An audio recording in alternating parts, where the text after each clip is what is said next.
누구나 편하게 인생을 살고 싶어 한다. 누구나 돈 걱정 없는 세상에서 살고 싶어 한다. 하지만 대부분은 그런 걱정과 생각에서만 끝나고 일상을 이어간다. 누군가는 그런 일상에 작은 변화를 주고 끝내는 자유를 쟁취한다. 당신이 하는 모든 이야기가 부자 연어. 돈이 모든 것을 해결해주는 것은 아니다. 하지만 우리의 걱정 대부분은 돈에 관한 것이다. 경제적 자유뿐만 아니라 정신적 자유를 누리려면 돈은 분명 우리에게 큰 영향을 주는 존재다. 많은 사람들이 일명 사자가 들어가는 직업을 꿈꾼다. 돈을 많이 벌기 때문이다. 하지만 그들 역시 자신들이 쉬게 되면 수입은 멈춘다. 그렇다면 어떻게 내가 일을 할 수 없는 상황이 와도 수입이 멈추지 않고 들어오게 할 수 있는가? 장기 불황에도 경쟁력을 갖는 힘. 결국 시스템을 만드는 사람이 이긴다. 아마 당신은 경제적 자유를 꿈꾸고 있을지 모른다. 경제적 자유는 간단히 말해서 평생 일하지 않아도 수입이 들어오는 상태를 의미한다. 부자 아빠 가난한 아빠에서 저자 기요사키는 47세에 조기 은퇴했을 때 이렇게 말했다. 은퇴라고 해도 일을 하지 않는 것은 아니다. 나에게 은퇴란 예상치 못한 큰 변화가 있을 때를 제외하고는 자유롭게 일을 할지 말지를 선택하는 것이다. 나아가 인플레이션의 영향을 받지 않고 우리가 가진 부가 저절로 팽창하는 것을 의미한다. 인간은 수입을 얻는 방법에 따라 네 종류의 입장으로 분류할 수 있다고 주장한다. 종업원, 자영업자, 비즈니스 오너, 투자가. 종업원은 노동의 대가로 급료를 받는 사람이다. 자영업자는 회사에 소속되지 않고 스스로 독립해서 장사를 하는 사람을 말한다. 변호사나 의사들도 여기에 속한다. 비즈니스 오너는 회사나 여러 개의 매장들을 소유한 사람이다. 자영업자는 본인이 그 장소에 없으면 일이 돌아가지 않지만 비즈니스 오너는 우수한 매니저나 종업원을 고용하여 회사의 경영을 맡기고 있다는 점이 다르다. 기요사키는 이 차이를 이렇게 말했다. 자영업자의 사람이 일을 가지고 있는 것에 비해 비즈니스 오너는 시스템을 가지고 있는 것이다. 그 시스템을 운영하기 위해 우수한 인재를 고용한다. 투자가는 사업이나 부동산에 투자하여 수입을 얻는 사람을 의미한다. 돈으로 돈을 만들어내는 사람이다. 기요사키는 만약 당신이 경제적 자유를 꿈꾼다면 종업원과 자영업자를 벗어나 비즈니스 오너 또는 투자가로 이동해야 한다고 강조한다. 20살에 만난 유대인 대부호의 가르침에서는 세상에는 두 종류의 인간만이 존재한다고 말한다. 일상적으로 일하지 않으면 생활이 불가능한 자유롭지 않은 사람. 매일 아무것도 하지 않아도 풍요로운 생활을 보낼 수 있는 자유인. 자유인이 되기 위해서는 본인이 없어도 유지되는 비즈니스 시스템을 만들 수 있는지 여부가 열쇠를 쥐고 있다. 본인은 크게 움직이지 않아도 저절로 수입이 들어오는 시스템이 필요하다는 얘기다. 시스템이란 한 번 만들어 두면 본인은 거의 움직이지 않아도 저절로 수입이 들어오는 구조를 말한다. 게다가 시스템은 보통 사람이 혼자서 최대한 적은 자본과 낮은 리스크로 실현할 수 있어야만 한다. 자신이 좋아하는 일을 하면서 인생을 즐기고 싶다는 생각은 누구나 할 것이다. 일이란 단순히 돈을 벌기 위한 수단이 되어서는 안 된다. 일은 자기 능력을 높여주고 자기 실현을 목표로 하는데 매우 중요한 역할을 담당하고 있다. 우리가 하는 일이 단순히 돈을 벌기 위한 수단을 넘어 자아 실현을 가져올 수 있도록 해야 한다. 가끔 파이어족이라고 말하는 사람들 중 일부는 실제 경제적 자유를 누리지 못하는 사람들도 있다. 자신이 파이어족이라고 말하면서 그동안 모은 돈과 주식 배당을 어떻게 나눴으면 평생 살 수 있다고 말한다. 진정한 경제적 자유는 일을 하지 않고 현재 가진 돈을 적절하게 나눠 쓰는 게 아니다. 부가 지속적으로 팽창하지 않으면 진짜 자유는 누릴 수 없기 때문이다. 경제적으로 자립하기 위해서는 돈이 들어오는 시스템을 구축해야 한다는 말이다. 경기 침체가 닥치면 줄어들 수밖에 없는 자산소득만 가지고 있다면 어쩌면 더 늙어서 다시 생계를 걱정해야 할지 모른다. 아무리 열심히 일해도 월급이 오르지 않는 쳇바퀴 상황을 벗어나려면 우리는 시스템 구축을 신중히 고려해봐야 한다. 물론 빨리 시스템을 구축하자라며 앞으로 나아가 보고 싶지만 대부분의 사람들은 주저할 것이다. 그들은 그것이 정말 성공할 것인지를 의심하고 지금은 업무가 바쁘니 나중에 행동하자고 판단을 미룬다. 정작 시간이 나도 다른 일을 하느라 시작할 수가 없다. 시스템을 구축하고 부를 누리는 사람들은 대체로 모두 행동력이 있다. 이상할 정도로 그들의 행동력은 매우 빠르다. 생각나면 바로 실행하는 행동력을 가지고 있다. 그들은 불가능하다고 포기하는 것이 아니라 일단 시도부터 한다. 그 한 걸음을 내딛는 마음가짐이 아무리 실패를 경험한다고 하더라도 사실은 성공에 더욱 가까워지는 길인 것이다. 하나의 이야기가 좌절되면 또 다음 비즈니스로 바꾸어 즉각 행동한다. 대부분의 사람들은 현재 생계를 유지하느라 시간이 없다고 말한다. 진짜 시간이 없는 게 문제라면 시간을 투자해야만 한다. 작게 시작하라는 의미다. 시스템을 잘 이해한다고 하더라도 평범한 사람이 월 매출 500만 원을 만들어내는 시스템을 만들기는 힘들다고 생각할 것이다. 하지만 월 매출 50만 원이 나오는 것을 10개 만들면 된다. 지금보다 월 100만 원을 더 벌고 싶다면 10만 원을 만들 수 있는 시스템을 10개 만들라는 얘기다. 10만 원이 꾸준히 들어오는 시스템을 하나 만들어내면 그 다음은 더 빠르게 10만 원을 만들어내는 다른 시스템을 구축하게 된다. 하나를 궤도에 올려놓으면 요령을 얻게 된다. 다음은 그것을 따라하기만 하면 된다. 다니는 직장을 그만두고 뛰어들라는 얘기가 아니다. 우리 주변에도 잘 찾아보면 월급쟁이 부자들이 있지 않던가. 그들은 주말마다 부동산 임장을 다니며 거래가 잘 되는 집을 찾아다녔고 경매나 금매를 통해 저렴하게 구입해 세를 주고 거기서 얻어지는 부가 수입이 월급을 초월했다. 하지만 그럼에도 여전히 직장을 다니고 있는 사람들이 있다. 책에 나오는 곤도라는 사람은 직장을 다니면서 할 수 있는 일을 물색했다. 주차장 알바를 했던 경험을 통해 공항 주변 주차장 정보를 제공하는 예약 웹사이트를 생각해냈고 그것으로 수익을 얻는다. 물론 수입이 안정될 때까지 다니던 직장을 계속 다녔다. 작게 서서히 그 범위를 넓혀 본인은 움직이지 않아도 돌아가는 비즈니스 시스템을 만들어낸 것이다. 컴퓨터 한 대만으로도 시작할 수 있다. 따로 사무실도 필요 없었다. 그렇기 때문에 이익률이 매우 높다. 민영주차장의 정보를 수집한 포털 사이트를 하나 만들었을 뿐이다. 그리고 그 사이트를 통해서 링크된 각 주차장 홈페이지로 접속해 예약을 완료하면 10%대의 예약 중개 수수료를 받는다. 물론 계약을 맺은 주차장 업체에서 들어오는 광고비도 추가된다. 하나를 하다 보면 다른 아이디어가 떠오른다. 우리가 일상에서 자주 쓰고 있는 플랫폼도 거기에 해당한다. 당근이나 숨고 등도 실제로는 내가 아닌 다른 사람들이 물건을 사고 팔고 거래를 한다. 하지만 거기서 얻어지는 광고비나 수수료는 사이트를 운영하는 사람에게 돌아간다. 크몽 등의 전자책을 올려놓고 꾸준히 수익을 얻는 것도 시스템에 해당한다고 할 수 있다. 책의 인쇄를 받는 작가나 음악을 만드는 사람들도 마찬가지다. 열심히 발품을 팔아 좋은 위치에 월세 잘 나가는 집을 사고 그 후로 세를 받고 살아가는 부동산 임대업자들도 그렇다. 물론 처음엔 노력이 필요하다. 하지만 한 번의 수고로 계속해서 수익을 얻는다. 눈이 오나 비가 오나 내가 일하지 않아도 수입이 들어온다. 필요에 따라 빠르게 대처하는 자세 또한 시스템을 갖춘 사람들의 특징이다. 시스템을 갖췄더라도 수입을 더 늘리기 위해서는 개선과 관리가 꾸준해야 한다고 말한다. 그들의 특징 중 또 다른 하나는 지속성이다. 꾸준함은 배신이 없다. 그리고 복수성이다. 그들은 한 가지가 적당히 자리를 잡으면 그를 통해 얻은 아이디어로 여러 수입원의 시스템을 구축해 놓는 것에 게을리하지 않았다. 1분 시리즈 책이 베스트셀러가 되자 다른 내용을 담은 1분 시리즈를 16권이나 펴낸 작가도 있다. 복수성에 따른 수입의 확대와 리스크를 최소화하기 위함이다. 이미 수입이 꽤 들어오는 시스템을 구축했음에도 그들은 여전히 새로운 시스템 구축에 대한 탐구를 이어간다.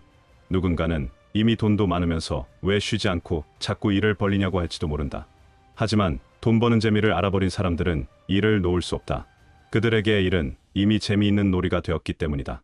일을 즐기면서 하는 사람을 과연 이길 수가 있겠는가? 처음부터 클 필요는 없다. 작게 시작해보자.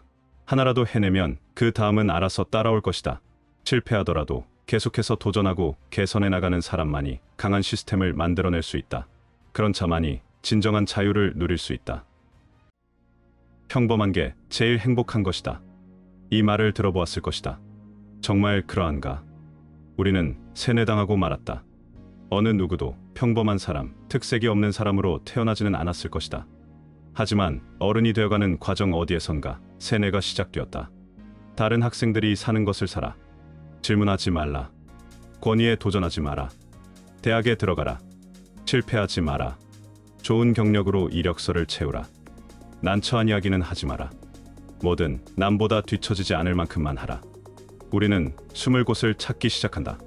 누구도 나를 찾을 수 없도록 아주 평범한 모습으로 탈바꿈한다. 우리는 안정적으로 반복할 수 있는 일을 원한다. 사람들의 눈에 띄지 않는 곳으로 너무 튀는 것을 티나지 않게 매우는 일 속으로 자신을 숨긴다. 세뇌된 평범한 사람들은 말한다. 저는 세상에 꼭 필요한 사람이 될 만큼 뛰어난 능력을 갖고 있지 않은 거려. 훌륭한 일, 훌륭한 예술, 눈에 띄는 결과는 내가 할 수 없는 다른 사람의 영역이다. 나는 익명으로 할 수 있는 일에 적합하다. 우리는 그렇게 믿도록 세뇌당했다. 부자의 언어. 우리는 소비를 통해 행복을 빨리 얻을 수 있다고 배웠다. 우리는 자신을 틀에 끼워 맞추어야 한다고 배웠다. 우리는 어릴 적부터 시스템을 받아들이라고, 기쁨을 얻고 싶다면 돈을 쓰라고, 일과 나를 분리하라고 배웠다. 그래야만 살아갈 수 있다고 배웠다. 하지만 사실은 그렇지 않다. 이런 배움은 성공에 다가갈 수 없도록 만든다. 우리를 끊임없이 스트레스 속으로 몰아넣을 뿐 아니라 성장을 방해하기도 한다.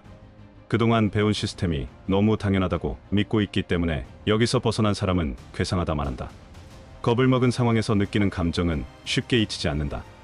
위험한 상황을 간신히 피한 순간은 영원히 기억에 남는다. 학교는 이런 심리적 메커니즘을 이용한다. 수백만 학생들을 단시간에 효과적으로 양성하기 위한 지름길이 공포라는 사실을 알아냈다. 공포와 시험을 통해 학교를 전쟁터로 만들었다. 표준화된 시험을 통과하기 위해 공부하고 고개를 숙이고 지침에 순응하게 된 오늘날의 상황이 놀랍지 않은가? 학교는 우리에게 수십 년 동안 더 많은 공포를 주입해왔다. 낙제 점수를 받을까 두려워하고, 졸업하고 나서 백수가 되지 않을까 두려워하고, 사회에 적응하지 못하고 낙오될까 두려워하게 만들었다. 좀 더 긍정적인 변화를 도모하는 선생은 곧바로 제지당하거나 해고당했다. 아직도 그러고 있지 않은가? 학교가 직장과 닮은 것은 우연이 아니다. 노동자들이 자발적으로 기업에 협조하고 열심히 일하도록 가르치는 시스템을 설계한다. 이번 학기에 공부를 잘해야 다음 학기에도 공부를 잘할 것이고, 졸업하고 나서 직장에 들어가도 일을 잘할 것이다. 공부를 잘하지 못하면, 일을 잘하지 못하면, 규칙에 자신을 끼워 맞추지 못하면, 반항하면 여지없이 시스템 밖으로 쫓겨날 것이다. 그러면 평생 낙오자로 살거라 생각한다. 그래서 학교에서 좋은 성적을 거두었으니 회사 일도 훌륭하게 해낼 수 있다고 생각한다. 많은 사람들이 정말 그렇게 생각한다. 사실 학교와 회사는 근본적으로 다르다. 회사가 만약 숙제하듯이 일하는 곳이라면 쉽게 적응할 수 있을 것이다. 하지만 사회는 교과서를 찾으면 무조건 답이 나오는 학교가 아니다. 학교에서는 삼각함수를 목숨 걸고 가르친다. 삼각함수는 그저 풀어볼 만한 무수한 문제 중 하나일 뿐이다. 꼭 공식을 외워서라도 문제를 풀어야 한다거나 그런 문제를 반드시 알아야 한다는 생각은 시간 낭비일 뿐이다. 수세대를 거치면서 우리는 세뇌되었다. 창조성을 감추도록, 빠르게 움직이는 기계처럼 행동하도록, 자신이 시키는 대로 잘 따르도록 훈계하고 어르고 달래고 강요당했다. 이제는 그럴 필요가 없다. 그런 것은 나에게 해로울 뿐이다. 이제는 시스템이 요구하는 삶의 방식을 거부하는 사람들이 실제로 성공할 확률이 점점 높아지고 있다. 성공하는 사람들은 한결같이 자신의 능력에 한계를 두지 않았다. 바로 이런 태도가 평범과 비범을 가르는 비밀이었다. 교육 수준과는 전혀 무관하다. 차이는 태도일 뿐이다.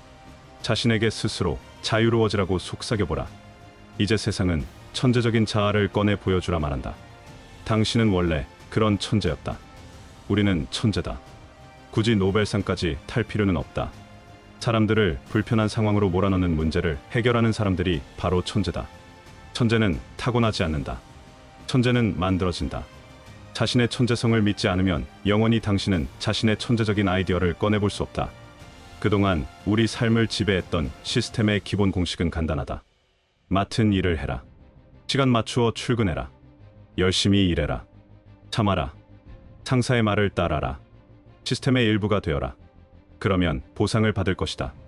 하지만 이것은 사기다. 당신은 지금껏 사기를 당한 것이다.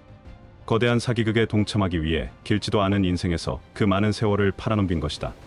이 사기극에서 개인은 절대 승리할 수 없다.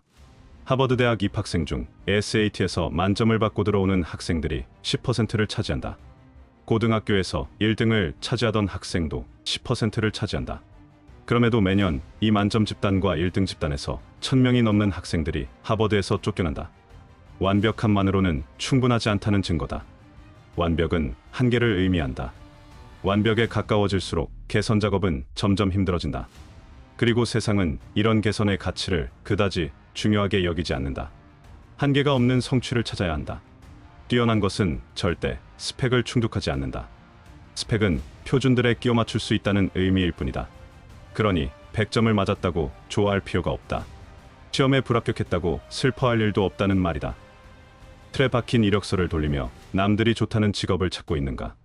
계속해서 읽고 싶게 만드는 알찬 정보와 통찰로 충만한 블로그. 나에 대한 사람들의 평판. 특별한 추천서 이런 거 하나 없이 당신이 이력서 말고는 보여줄 게 없다고 말한다면 스스로 순응하도록 길들여지고 세뇌당했다는 뜻이다. 탁월한 직업, 최고 수준의 직업, 사람들이 꿈꾸는 직업은 이메일로 이력서를 보내는 사람으로 채워지지 않는다. 컴퓨터로 이력서를 훑어서 자동으로 분류하는 회사는 거들떠보지도 마라. 이력서가 아니라 사람을 고용하는 회사를 찾아라. 멈춰 있으면 아무것도 달라지지 않는다. 무엇이 내 가치를 내보일 수 있는 길인지 틀을 벗어나 보여줘야 한다. 흔히 값싼 것이 최고라고 말한다. 그런 선택을 하면서도 사람들은 예술성을 찾는데 거의 모든 시간을 쏟아붓는다. 고유한 것, 독특한 것, 인간적인 것에 열광한다. 더 큰 가치, 더 많은 관계, 더 풍부한 경험을 가져다주고 자신을 더 나은 사람으로 만들어주는 제품과 서비스를 찾아 헤맨다. 규칙만 따르면 되는 일을 찾는다면 규칙을 따르는 것이 전부인 일을 하게 되더라도 불평하지 마라. 부하 직원들이 자신이 시키는 대로 일해주기를 바란다면 상사가 자신에게 똑같은 것을 요구한다고 해도 불평하지 마라. 고객들을 돈벌이 대상으로만 여긴다면 회사가 당신을 비용과 수익으로만 평가한다고 해도 불평하지 마라. 단순히 지침을 따르기보다 좀 더 창조적인 일을 하고 싶다면 학교에서 배운 적 없는 일을 회사에서 시킨다고 해도 불평하지 마라. 하루 종일 지적인 문제를 해결하기 위해 탐구하는 일을 하고 싶다면 새로운 통찰이 가슴 뛰게 만들더라도 불평하지 마라. 어떤 조직이든 겁 없는 사람은 붙잡아야 하지만 무모한 사람은 빠르게 쳐내야 한다. 겁이 없다는 말은 두려움을 느끼지 않는다는 의미가 아니다. 두려워하지 말아야 할 것을 두려워하지 않는다는 뜻이다. 겁이 없다는 말은 중요한 거래처를 상대로 하는 프레젠테이션을 앞두고 밤잠을 설치지 않는다는 뜻이다. 두려움은 상상해낸 위협이다. 두려움을 회피하는 것은 어떤 일을 시연할 수 있는 힘을 얻는다는 뜻이다. 반면 무모하다는 말은 바보들이나 갈만한 장소를 향해 돌진한다는 말이다. 무모함은 대개 회사의 재정에 엄청난 손실을 입힌다. 슈퍼마켓의 계산대 점원인 스티브는 마지못해 일을 한다. 그의 행동 하나하나에 자신의 일에 대한 불만이 배어나온다. 사람들과 눈을 마주치지 않는다. 툭하면 쉬고 싶어한다. 기계적으로 대꾸한다. 자신이 꼭 물건을 봉투에 담아주어야 하는 순간이 올 때까지 버틴다. 심하게 투덜댄다. 함께 일하는 멀린다는 전혀 다르다. 그는 열정적이고 솔선하고 적극적으로 관계를 맺는다.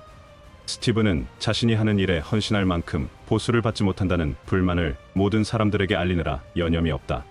하지만 멀린다는 자신의 일을 플랫폼이라 생각한다. 고객의 일상에 작은 기쁨을 주려 노력한다. 그게 그녀의 기쁨이기도 하다.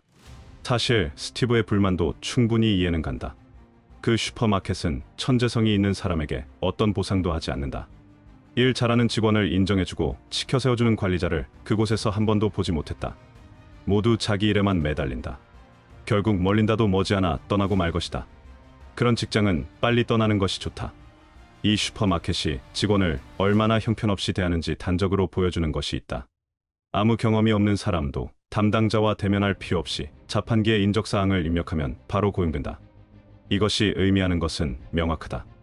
넌 쉽게 갈아 끼울 수 있는 톱니바퀴일 뿐이야. 네 바로 뒤에 무수한 사람들이 줄 서 있는 것이 보이지. 무엇보다 안타까운 게 무엇인지 아는가? 스티브가 엉터리 슈퍼마켓을 비난하는데 몰두해 있는 동안 자기 스스로 그렇게 일하는 방식에 익숙해지고 있다는 것이다. 물론 다음 직장은 훨씬 나을 것이라고 기대해 볼 수 있다. 하지만 거기서도 다음 직장을 꿈꿀 것이고 또 다음 직장에서도 다음 직장을 꿈꿀 것이다. 나쁜 직장과 나쁜 직원, 누가 더 나쁜가? 내 능력과 인생은 회사가 책임져 주지 않는다. 최선을 다할 수 있을 만큼 훌륭한 직장을 얻을 때까지 그렇게 자신을 방치한다면 린치핀이 되는 일은 영영 멀어지고 만다.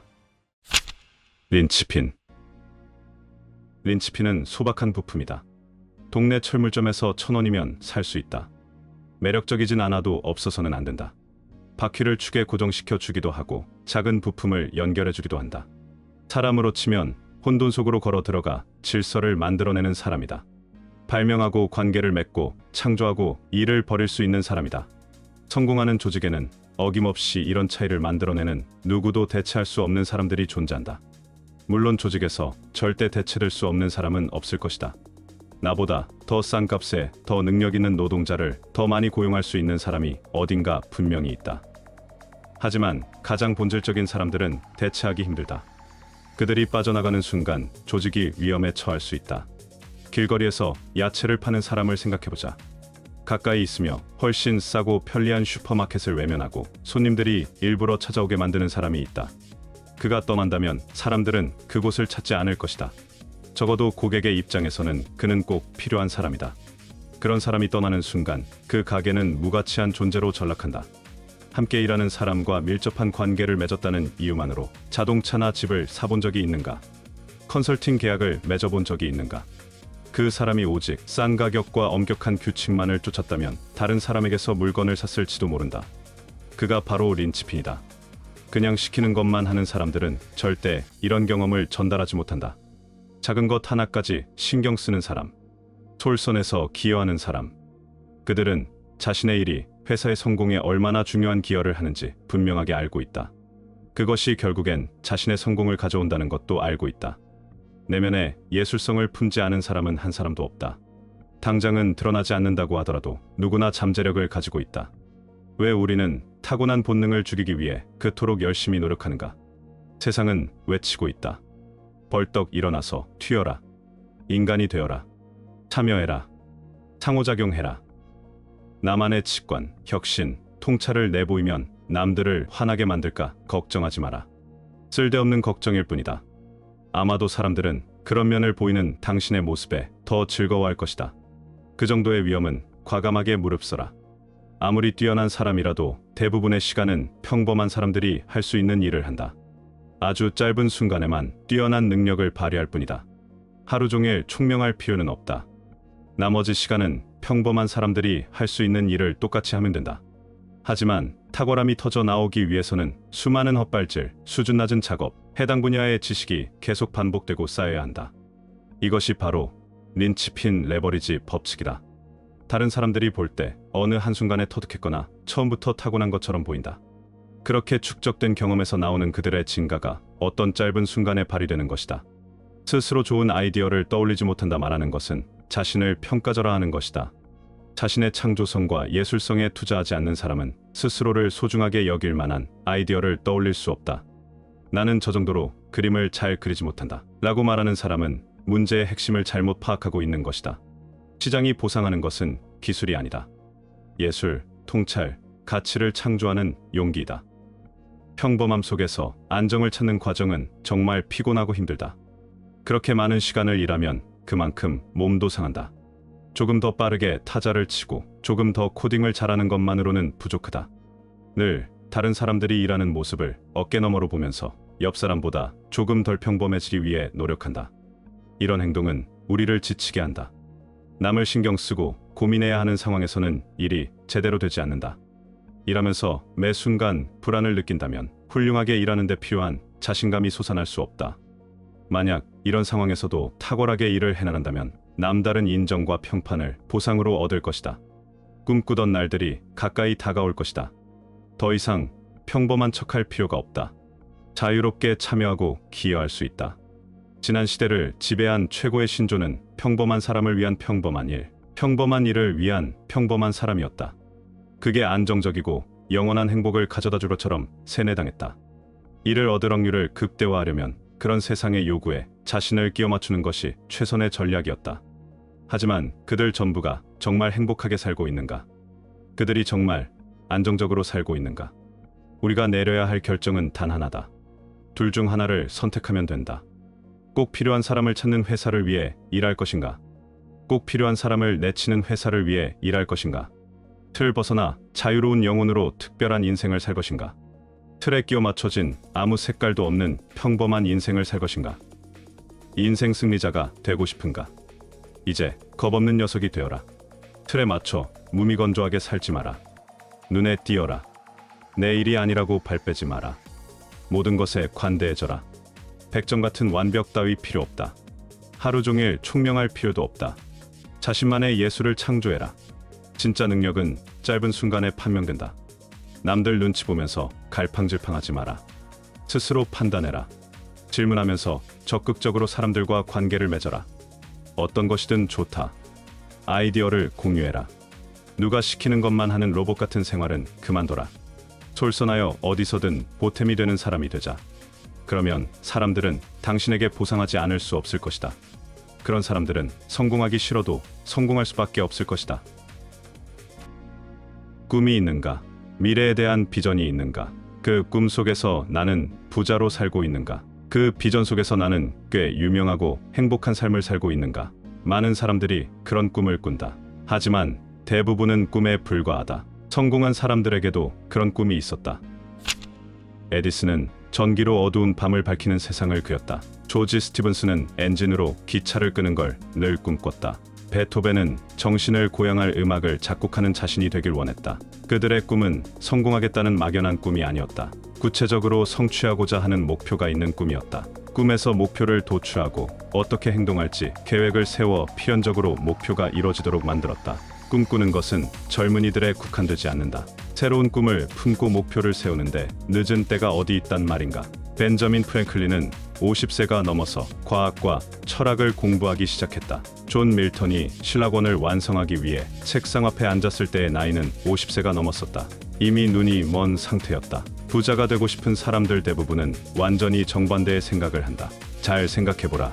말로는 부자가 되고 싶다면서 부자 되기는 정말 힘들다는 생각을 하고 있지는 않은가? 가난을 벗어나기가 정말 힘들다는 생각을 하루에 몇 번 하고 있는가? 잘 따져보자. 지금부터 10가지를 말해주겠다. 여기에 해당하는 생각을 하고 있다면 당신은 절대 가난을 벗어날 수 없을 것이다. 이건 내가 하는 얘기가 아니다. 여러 책과 이미 부자로 성공한 사람들의 공통된 의견이다. 돈을 벌 시간이나 기회가 없다. 돈은 악한 것이다. 부자의 삶은 나와 상관이 없다. 안정적인 직업이 최고다. 오로지 사야 할 것, 사고 싶은 것만 생각하고 있다. 운이 좋아야 성공한다. 나는 이미 충분히 노력해보았다. 나는 잘하고 있는데 상황이나 환경이 따라주지 않는다. 지금 배우기에는 늦었다고 생각하거나 머리가 좋지 않아 배우기 힘들다고 생각한다. 즉각적인 만족만을 추구한다. 만약 이 중에서 하나라도 포함된다면 그 생각을 바꾸지 않는 이상 성공적인 삶은 점점 더 멀어질 것이다. 성공은 마음에서 시작된다 하였다. 정신적인 태도가 목표와 반하는데 어떻게 목표를 달성하겠는가? 우리는 기대하는 것을 얻는 경향이 있다. 아무것도 기대하는 바가 없이 되는 대로 산다면 아무것도 얻지 못한다. 온통 가난한 생각만 하고 있는데 어떻게 내 현실을 바꿀 힘을 얻겠는가? 그런데 웃긴 건 그런 사람은 이런 영상도 보지 않는다는 것이다. 자기 개발에 투자할 시간은 없는 사람들이 더 큰 부자를 꿈꾸는 경우가 많다. 그냥 꿈만 꾼다는 말이다. 적어도 이런 영상이라도 보고 책이라도 찾아보려고 노력하는 사람들이 결국에는 꿈을 현실로 만든다. 인생을 살면서 여러 번 실패할 것이다. 창피를 당할지도 모른다.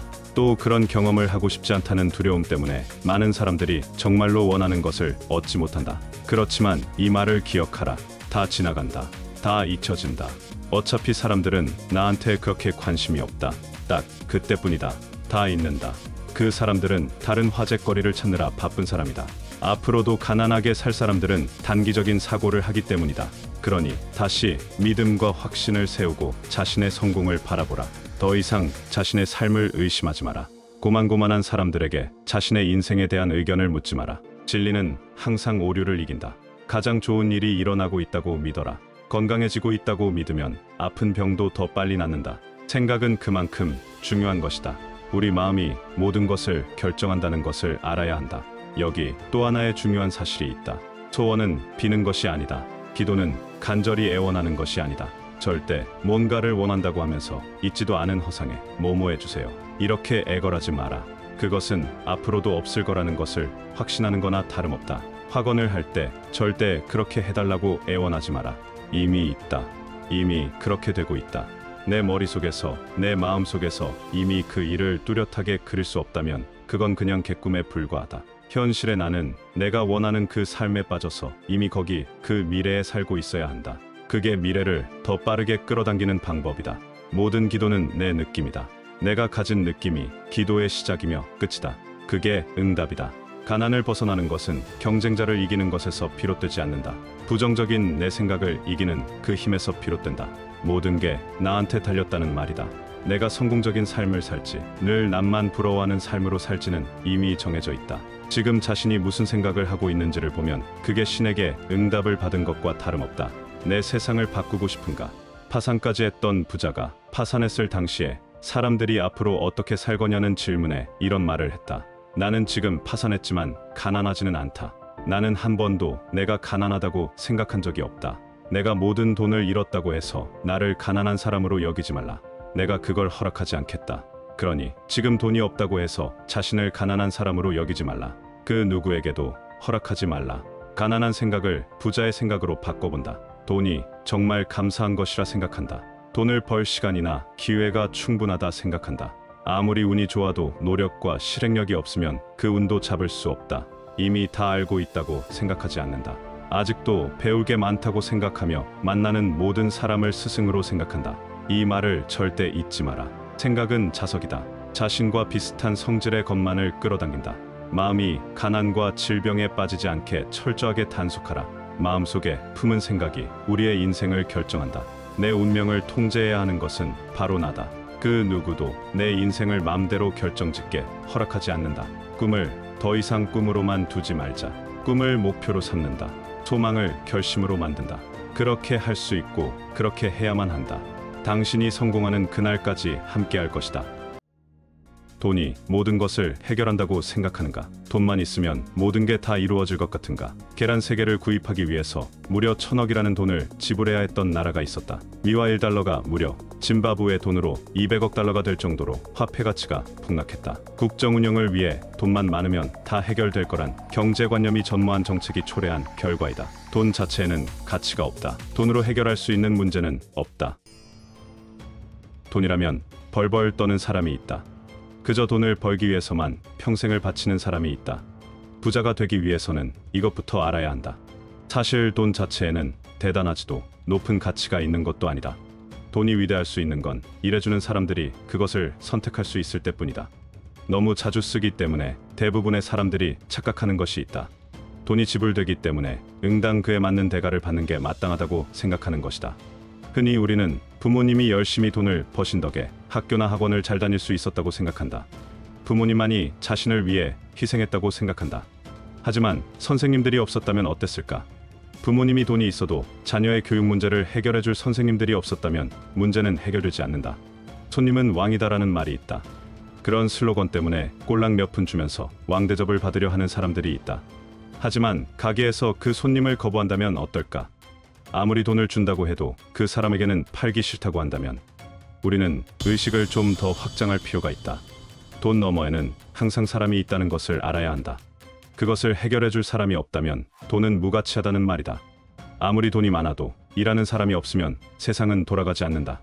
돈은 그저 내 문제를 누군가에게 패스하는 수단인 것이다. 돈이 다 해결해주는 게 아니라 해결해줄 누군가가 있어준 덕분에 아주 감사하게도 돈을 쓸 수 있는 것이다. 손님은 음식점 사장님 덕에 맛있게 배를 채우고 사장은 손님 덕에 다른 문제를 해결할 방안을 찾을 수 있는 것이다. 절대 일방적일 수는 없는 것이다. 돈이 전부가 될 수가 없다는 말이다. 흔히 돈을 주는 쪽을 갑이라고 하는데 을이 없는 갑은 필요가 없기 때문에 갑과 을로 구분돼서는 안 된다. 손님도 왕이고 사장도 왕이다. 그러니까 돈 좀 있다고 갑질을 하는 인간들은 아직까지도 경제 개념이 없는 것이다. 무의식적으로 돈이 전부라고 믿게 만드는 사회에서 자주 쓰는 표현이 또 있다. 우리가 흔히 일하는 여성이라는 표현을 할 때 전업주부는 포함하지 않는다. 가족을 위해 집안일을 하거나 아이를 키우는 일들을 분명 하고 있는데도 주부는 일하는 여성에 속하지 못한다. 일하는 것을 그저 돈을 벌다라는 의미로만 해석하는 것이다. 맞벌이라는 단어도 마찬가지다. 각자 돈을 벌어와야만 맞벌이 부부라고 한다.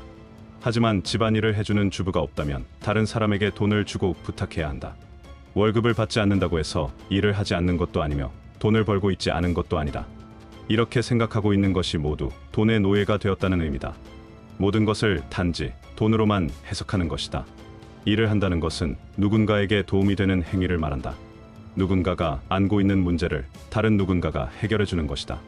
음식점을 운영하는 사람들은 누군가의 허기를 채워주기 위함이고 무언가를 만드는 사람은 필요한 누군가에게 제공해주기 위함이다. 한 사람 한 사람이 누군가의 문제를 해결해주고 있기 때문에 이 사회가 성립된다. 내가 돈을 내니까 그 사람이 제공한 게 아니라 그 사람이 제공해준 덕분에 그 가치에 부응하는 돈을 낼 뿐이다. 그러니 돈 자체에는 가치가 없다는 말이다. 우리가 흔히 일을 왜 합니까? 라는 질문을 들으면 가족들을 먼저 떠올린다. 가족들과 행복한 생활을 위해서, 원하는 것을 사기 위해서, 일을 그저 자기와 가족의 생활을 위한 돈을 버는 수단으로만 생각하기 때문에 의식이 확장되지 못한다. 돈의 노예가 된 사람들은 점점 더 의식이 좁아진다. 자신이 의식할 수 있는 범위는 그저 가족 정도밖에 없고 심지어는 가족도 들어가지 못한다.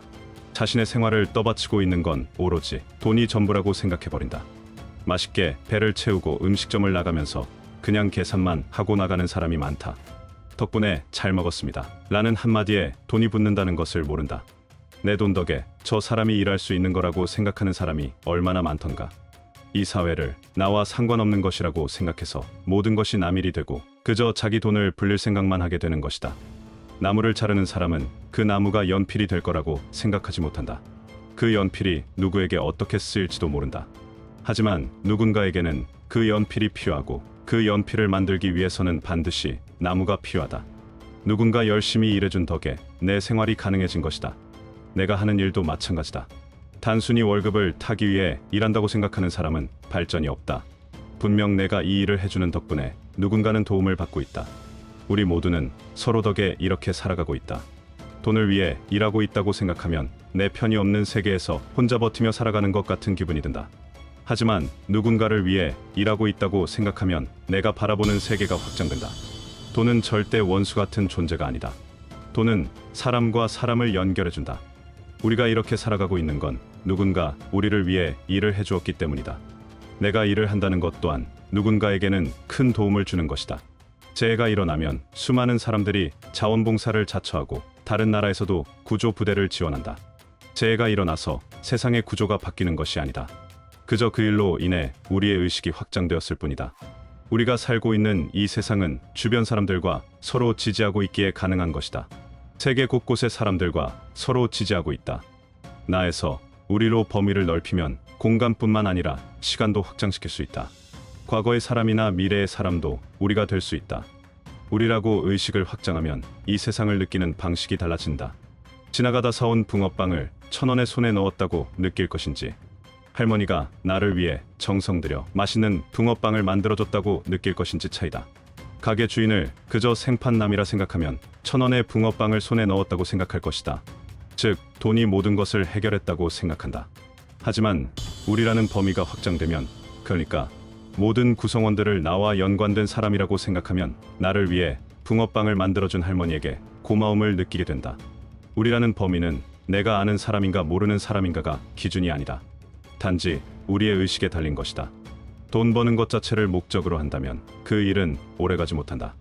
회사나 사업도 마찬가지다. 사람이 잘 되고 회사가 잘 운영되는 이유는 이 사회에 도움이 되고 있기 때문이다. 사회 발전에 도움이 되는 회사에 다니는 사람도 돈을 벌게 되어 있다. 사랑하는 일을 찾으려 노력하는 것보다는 지금 하는 일부터 가치를 부여하고 사랑하는 법을 배워야 한다. 내가 하는 일이 돈을 버는 수단을 넘어 누군가에게 도움이 된다고 생각하면 큰 보람을 느끼게 되고 자부심이 느껴질 것이다. 또한 돈 너머에 내 문제를 해결해주고 있는 사람이 있다는 것을 알면 모든 것이 고맙게 느껴질 것이다. 그렇게 의식이 확장되고 의식의 확장은 자동적으로 감사로 이어진다. 다른 사람을 돕기 위해 내가 하는 일에 사랑을 불어넣고 열정을 다하는 사람, 내 문제를 해결해주는 사람들에게 큰 고마움을 느끼는 사람, 모든 사람 덕에 내가 이렇게 살아갈 수 있다는 사실을 아는 사람, 그런 사람이 부자가 되는 것은 지극히 당연한 결과이다. 8 더하기 5는 13, 8 곱하기 5는 40. 구구단을 외우지 않은 채 더하기를 아무리 열심히 한들 곱하기를 할 줄 아는 사람을 이길 수 없다. 현재 우리가 열심히 살아가는 방식은 더하기를 하고 있는 것이다. 좀 더 큰 성과를 이루려면 우리는 성공의 구구단을 배워야 한다. 내게 필요한 능력, 사업을 하기 위한 영업 스킬, 그리고 마케팅 능력, 이것을 극대화해야 성공의 구구단을 터득하고 인생을 곱하기로 살 수 있다. 평생 사업을 할 생각이 없다고 해도 마찬가지다. 사실 우리는 평생을 영업사원으로 살아가는 거나 다름없다. 태어났을 때부터 지금까지 부모님에게 사랑받기 위해, 친구들에게 선택받기 위해, 선생님에게 잘 보이기 위해, 직장에 취직하기 위해, 연애에 성공하기 위해 얼마나 자신을 어필하며 살았던가. 우리 모두는 마케팅과 영업을 알아야 한다. 그래야 인생을 곱하기로 살 수 있다. 성공하고 싶고 부자가 되길 원하는 당신에게 먼저 묻고 싶다. 자신이 선택받기 위해 거절할 수 없는 제안을 할 수 있는가? 당신이 3초 안에 누군가의 마음을 살 수 없다면 경쟁자에게 그 자리를 빼앗기게 된다. 3초 안에 무엇을 해야 할까? 회사를 다니고 있다면 이 영상을 끝까지 봐보라. 하루는 86,400초다. 당신이 잠재 고객의 마음을 사로잡는 데는 정확히 3초면 된다. 요즘 사람들은 시간도 없고 참을성이 없다. 유튜브를 보다가도 관심이 안 끌리면 다른 채널로 가버린다. 이건 당연한 것이다. 사람들은 하루에 수천 개의 광고 메시지를 받는다. 그렇기 때문에 우리에게 할애하는 3초는 사실 꽤 관대한 편인 것이다. 이 세상에서 비즈니스를 하기 위해 필요한 딱 한 가지는 무엇일까? 명함? 아니다. 사무실? 아니다. 휴대폰? 아니다. 컴퓨터? 아니다. 제품? 그것도 아니다. 모든 비즈니스의 핵심은 인류가 상대방과 가장 기초적인 거래를 처음 시작했을 때로 거슬러 올라간다. 이때 원시인들은 방망이와 가죽을 막 교환했다. 태초부터 모든 비즈니스는 하나로 요약될 수 있다. 뭔가를 내놓는 것. 바로 그것이 제안이다. 우리 모두는 제안을 하며 주거니 받거니 하면서 살고 있다. 은행원은 대출해주고 우리는 이자를 낸다. 우리가 돈을 주면 아이스크림을 얻을 수 있다. 상대가 납득할 만한 제안을 할 수 없다면 우리는 아무것도 얻지 못한다. 무엇에든 성공하고 싶은가? 부자가 되고 싶은가? 그렇다면 우리는 상대가 도무지 거절할 수 없는 제안을 할 줄 알아야 한다. 3초 안에 고객의 관심을 끌고 왜 이걸 사야 하는지 설득하고 믿게 만들어야 한다. 강렬한 헤드라인. 고객의 관심을 단번에 끌어야 한다. 1년 안에 살 빼는 법보다는 단 30일 만에 하루 10분으로 체중 5kg 감량 보장. 이런 식의 구체적이고 강렬한 메시지가 필요하다. 그러면 고객은 어라 이거 뭐지? 진짠가? 라는 의문을 갖고 더 자세히 알아보려 할 것이다. 명확한 가치 전달. 고객이 얻을 수 있는 이 점을 직관적으로 이해할 수 있어야 한다. 시간을 절약해주는 서비스를 판다고 가정해보자. 우리 서비스는 효과적이고 빠릅니다. 라고 말하는 것보다는 10분 안에 모든 일을 끝내드립니다. 하루 1시간 절약 가능. 이렇게 말하는 게 상대방의 이목을 집중시킨다. 즉각적인 신뢰 구축. 신뢰를 줄 수 있는 구체적인 증거나 보장이 필요하다. 요즘 고객들은 아무리 멋진 제안을 봐도 의심부터 한다. 그렇기에 숫자로 된 통계나 실제 고객 리뷰 등으로 신뢰할 수 있는 요소를 넣어야 한다. 5만 명 고객이 이걸로 이미 성공했음. 지금까지 고객 평점 4.8점. 이런 것들을 헤드라인에 넣으면 사람들의 신뢰감은 향상된다. 그렇다면 이 방법을 사업가가 아닌 직장인에게 어떻게 적용할 수 있을까? 지금 회사를 다니고 있는 사람이라면 한 번쯤 면접을 보았을 것이다. 면접관에게 이런 질문을 받아본 적 있을지도 모른다. 왜 우리가 당신을 선택해야 합니까? 이 질문에 대한 대답을 뭐라고 준비했었는가? 성실하기 때문에, 이런 자격증이 있기 때문에, 이런 거 다 필요 없다. 그보다는 회사에서 주는 월급이 아깝지 않을 그 무언가를 제시해야 한다. 무역과 물류 쪽으로 지원했던 나는 면접관에게 이렇게 제안했었다. 나를 합격시키면 관부가세를 내 연봉의 2배 이상으로 세이브시켜주겠다.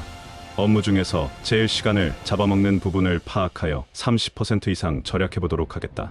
그리고 절감시킨 내역을 수치화하여 연말에 보고했고 내 연봉의 4배 이상으로 절감시킨 내역을 토대로 승진도 진행시킬 수 있었다. 이미 몇 년 동안 회사를 다니고 있는 사람이라면 스스로 이런 질문을 하고 대답할 수 있어야 한다. 왜 상사는 나에게 이 프로젝트를 맡겨야 하는가? 왜 회사는 나를 승진시켜야 하는가? 저는 그만한 능력이 있습니다. 라고 말하는 것은 흔해 빠진 대답이다. 설득력이 부족한 대답은 기회를 경쟁자에게 넘겨주게 만든다. 구체적인 성과나 명확한 데이터를 제시하는 것이 좋다.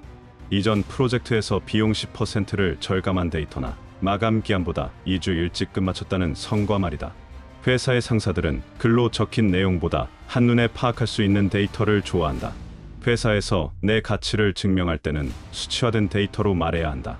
그리고 회사에서 역시 3초 안에 자기의 메시지를 전달해야 한다. 상사나 동료들 역시 바쁜 사람들이다. 무슨 말을 하든 간결하고 명확하게 핵심만을 전달해야 한다. 회사를 다닐 때 보면 꼭 필요 없는 내용을 길게 말하고 핵심 부분은 맨 나중에 아주 짧게 설명하는 사람들이 많다. 보고하거나 의견을 들을 때는 결론을 먼저 말해야 한다. 이메일을 작성할 때도 마찬가지다. 대부분 PPT를 어떻게 하면 이쁘게 꾸밀까에 공을 많이 들인다. 몇 장을 얼마나 화려하게 만드는 게 중요한 게 아니다. 그 안에 핵심 메시지를 어떻게 담았느냐가 중요하다. 짧고 간결한 데다가 그 안에 핵심만 딱 담아있는 보고서가 최고의 보고서인 것이다. 핵심 결과는 맨 앞에 말해야 한다. 그런 보고서를 성의 없다고 말하는 상사가 있다면 곧 당신이 그 상사의 가치를 넘어서게 될 것이다. 회사에서도 신뢰는 성공의 핵심이다.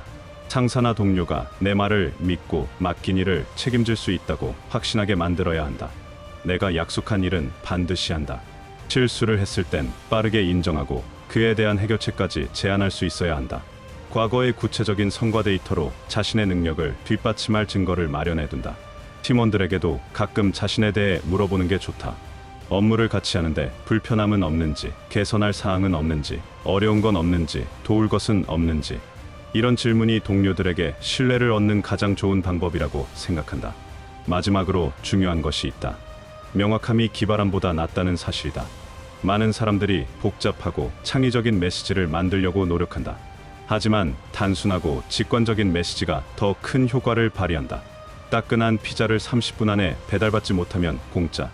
이러한 도미노 피자의 슬로건은 고객으로 하여금 정말 30분 안에 오는지 시간을 재보도록 했다. 아마도 고객들은 공짜로 먹기 위해서 배달이 늦기를 바랬을 것이다. 절대적으로 반드시 밤사이에 도착해야 할 때 이것을 이용하세요. 페덱스의 슬로건은 고객이 그 서비스를 선택해야 할 이유를 3초 안에 이해할 수 있게 했다. 그래서 급한 문서를 보낼 때면 페덱스를 이용하면 된다고 각인시켰다. 그들의 성공 요인은 복잡한 광고 문구 대신 고객에게 실질적인 약속과 명확한 가치를 제시했기 때문이다. 사람들은 당신의 메시지를 이해하려고 애쓰지 않는다. 상대가 그 제안을 보자마자 아, 이거구나 라고 이해할 수 있다면 이미 성공한 것이다. 항상 염두에 두자. 사람들은 모두 너무 바쁘고 나에게 많은 시간을 할애하기를 원하지 않는다. 3초 안에 어떻게 나를, 내 제품을, 내 서비스를, 내 가치를 상대에게 각인시킬 수 있는가? 그것을 늘 고민하는 사람들은 성공할 수밖에 없다. 열심히 돈을 모으는데도 돈이 계속 없다고 말하는 사람들이 많다. 돈이 꽤 많은데도 돈 걱정을 하며 쉽게 돈을 못 쓰는 사람들도 많다. 우리는 왜 돈을 벌까? 돈이 필요한 이유는 다양하겠지만 결국엔 행복한 삶을 누리기 위해 필요한 것이 아닐까? 하지만 많은 사람들이 돈이 필요한 목적 자체를 잊은 채 돈에만 집착하고 있다. 많은 사람들이 미래에 대한 걱정으로 저축을 한다. 병에 걸리거나 직장을 잃게 되어 돈벌이를 더 이상 못할지도 모르는 만일의 사태를 대비하기 위해서다. 그러나 불안이나 두려움에 기반한 저축은 오히려 불안과 두려움을 더 키우는 결과를 초래한다. 돈의 흐름을 더 막아버린다는 얘기다. 얼마를 저축하든 돈을 둘러싼 불안은 쉽게 가시지 않을 것이다. 그런 저축은 부작용을 낳는다. 아마 당신이 파산했다면 일주일 정도라도 살 수 있는 돈이 있으면 마음이 놓이겠다고 생각할 것이다. 일주일치 저축이 있으면 한 달분이 필요하다 생각할 것이다. 그 다음에는 1년치가 필요하고 2년치, 5년치, 10년치가 필요할 것이다. 끝도 없이 불안은 늘어난다. 평생 살 돈을 저축해도 누군가에게 사기당하거나 보이스피싱을 당해서 다 날릴까봐 걱정할 것이다. 그런 식으로라면 돈에 대한 불안은 절대 사라지지 않는다.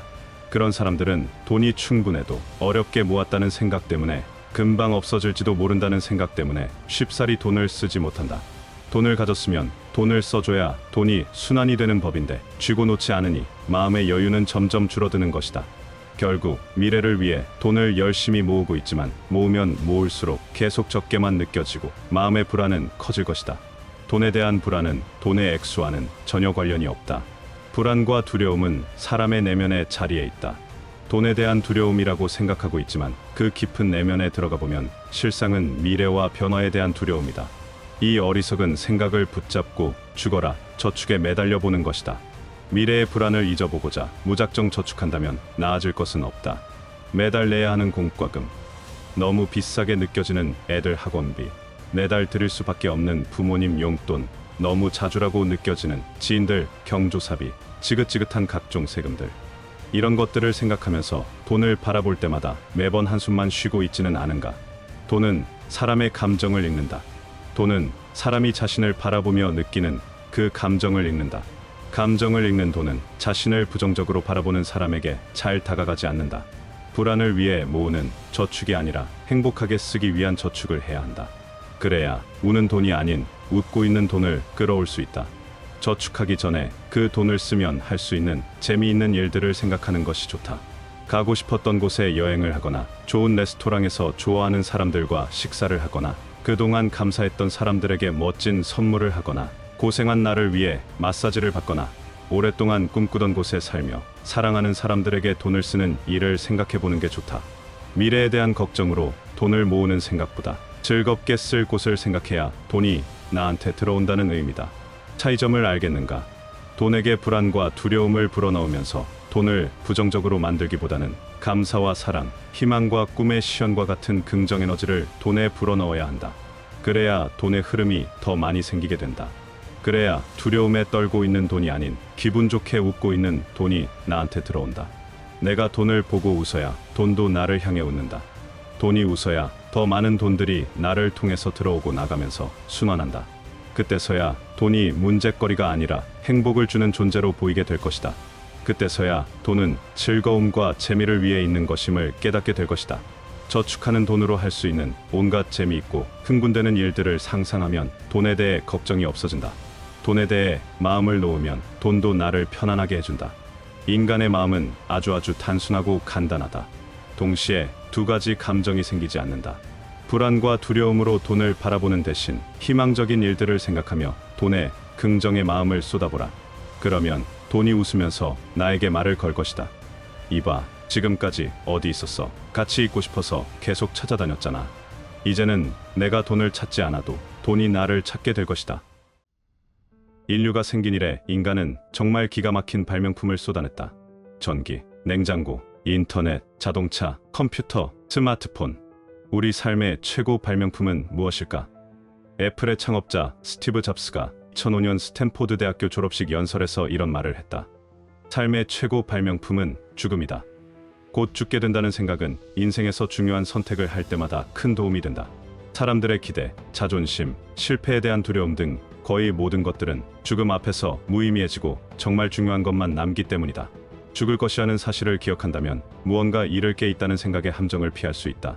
당신은 잃을 게 없으니 가슴이 시키는 대로 따르지 않을 이유도 없다. 우리 모두는 죽는다. 하지만 대부분의 사람들은 자신이 마치 영원히 살 것처럼 생각한다. 그래서 어떻게든 권력을 잡으려 하고 돈에 집착한다.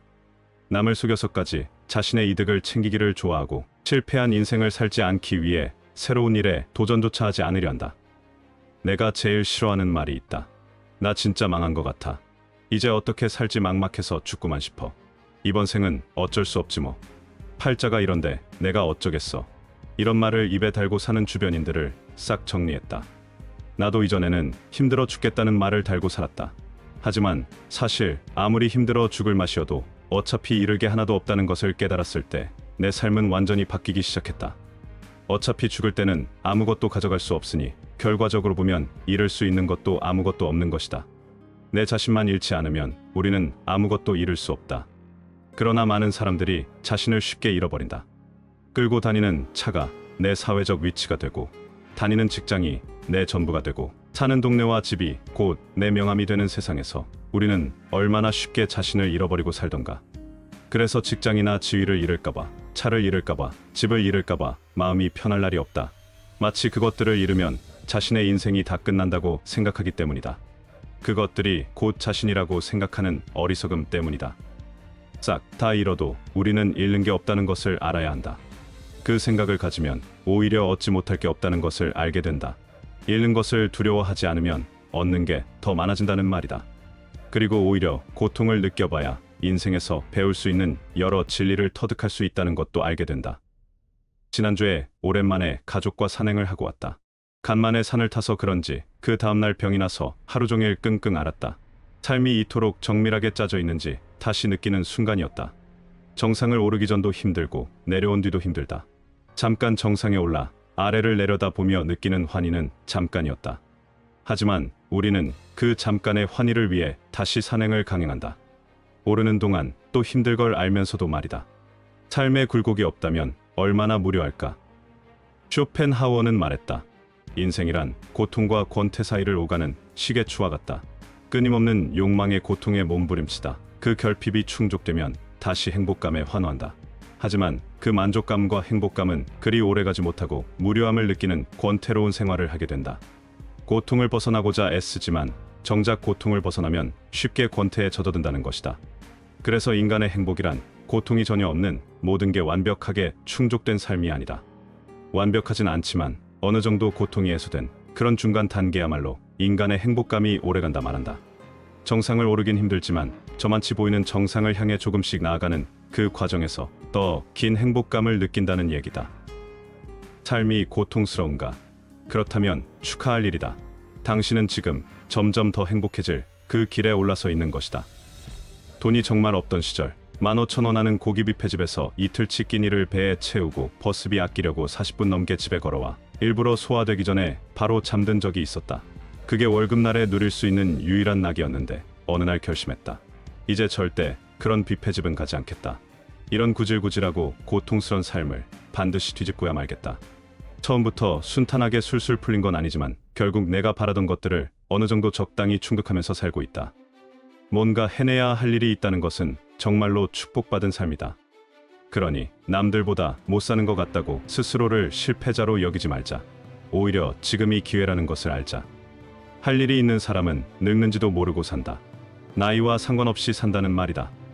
자신의 목표가 있고 그것을 향해 꾸준히 나아가는 사람에게 나이란 결코 장애물이 되지 못한다. 우리의 목표는 결코 남들보다 잘 사는 것이 아니다. 내 삶은 남들의 삶과 비교해야 할 대상이 아니다. 고작 남들 보란 듯이 살려고 그렇게 노력하고 하루하루를 알차게 살아가는 것은 아니지 않은가? 당신에게는 분명 더 원대한 목표가 있지 않던가? 법률 스님의 연설 중에서 이런 이야기가 나온 적이 있었다. 어떤 사람이 어느 날 암으로 1년이라는 시한부 선고를 받은 친구를 방문한다. 한참 위로를 해주고 집으로 돌아오던 길에 그만 교통사고로 그 자리에서 죽고 만다. 1시간 뒤에 자신이 죽을지도 모르고 자신보다 1년이나 더 살 친구를 그렇게 눈물을 흘리며 위로를 해줬던 것이다. 우리는 언제 우리에게 죽음이 다가올지 알 수 없다. 그런데도 사소한 것에 마음 졸이고 걱정할 필요가 있을까? 그런데도 길지 않은 인연에 마음 아플 이유가 있을까?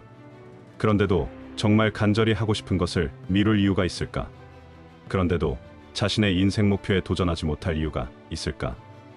꼭 기억하자. 우리는 결과적으로 아무것도 잃을 수 없는 존재이다.